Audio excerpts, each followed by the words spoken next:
Christian Hername refuses to leave the headlines, and the latest whisper has the paddock buzzing. The story making the rounds is simple to tell and complicated to dismiss. After his departure from Red Bull, Her is being linked with a sensational move to Aston Martin. It sounds wild at first pass, yet the pieces on the board line up in ways that make you pause. Aston Martin is spending big, hiring aggressively and aligning with Honda for the new power unit cycle. Red Bull is changing engine partners to Ford for 2026. If you follow the threads across the garage doors, you see how these lines could converge around Silverstone Green. Strip away the noise and Her record still shouts the loudest. He took the Red Bull job in 2005, steered them through 2 golden runs, and came out with 8 drivers' titles and 6 constructors' crowns. He managed Sebastian Vettel through a dynasty and then built the foundation that let Max Verstappen dominate an era. People inside the sport know how rare that portfolio is. That is why a link to Aston Martin is not just gossip. It is a statement about what Lawrence Stroll wants his project to become. A front office with championship muscle memory and a structure that hits the ground running when the 2026 regulations reset the field. This is where the Honda piece matters. Yuki Tsunoda was never purely a Red Bull product. He was and is a Honda protégé. And Honda has been the quiet hand behind his Formula One journey. With Red Bull pivoting to Ford from 2026, the umbilical cord between Tsunoda and the senior team gets thinner by the race. Meanwhile, Honda is moving its engines to Aston Martin, and a manufacturer always looks after its own. If you are connecting dots, a path appears. Cunard's contract sits on the edge.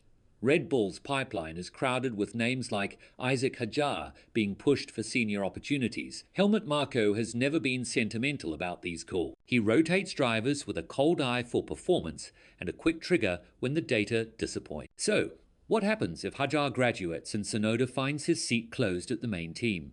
The market for 2026 is already tight. Most teams have sketched their lineups, and the remaining chairs are few. You keep hearing the same rumor from people who would rather not put their names on it. Honda is trying to place at Aston Martin as a test and reserve driver. It would not be glamorous, and it would not guarantee a Sunday drive, but it would keep him inside the room that matters. The risk is obvious. Once a driver falls out of the grid, the return path is steep. History in this sport is not sentimental either. Now step back and look at the rumored leadership picture.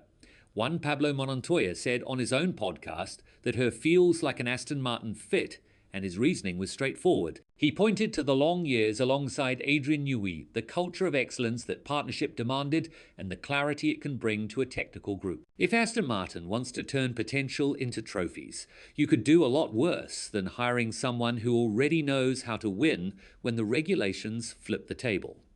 That is the logic that keeps this story alive. It is not about any single quote. It is about what Aston Martin must build if it wants to stop the talking about podiums and start counting titles. Which brings us to Verstappen. For months, the paddock has played fantasy drafts with his future. Mercedes was mentioned.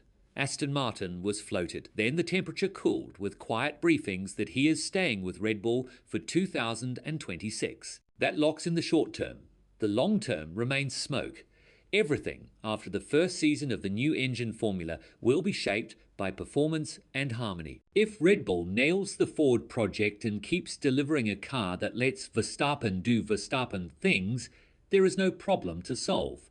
If another team emerges as the reference, the conversation changes quickly. Imagine the variables through an Aston Martin lens, a Honda power unit with factory focus, a leadership ticket that includes Her, or at least someone with similar weight, potential new influence, even if only as a whisper in the wind that sharpens design direction. A driver lineup that could welcome Tsunoda in a support role while keeping doors open for a superstar if circumstances invite it.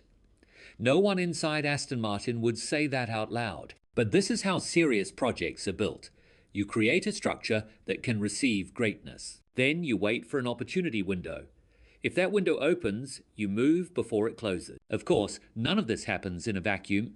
Red Bull is not a passenger in its own story. The team has faced turbulence around leadership, yet the race team continues to operate with ruthless efficiency. The Verstappen camp is pragmatic. They want fast cars, competent strategy, and an organization that lets Max focus on driving. If Red Bull keeps delivering those pillars, speculation will fade. If the new power unit era brings uncertainty, every top driver will reassess. That is not drama, that is sport at the highest level. When the rulebook flips, Senod's subplot is the most fragile and the most instructive. If he lands at Aston Martin under the Honda umbrella, he buys time and remains visible to decision makers. He also becomes a symbolic bridge between two projects, a reminder that the engine partnership shapes careers as much as lap time does. If he misses that lifeline, he will face the cold reality many promising drivers have met before him.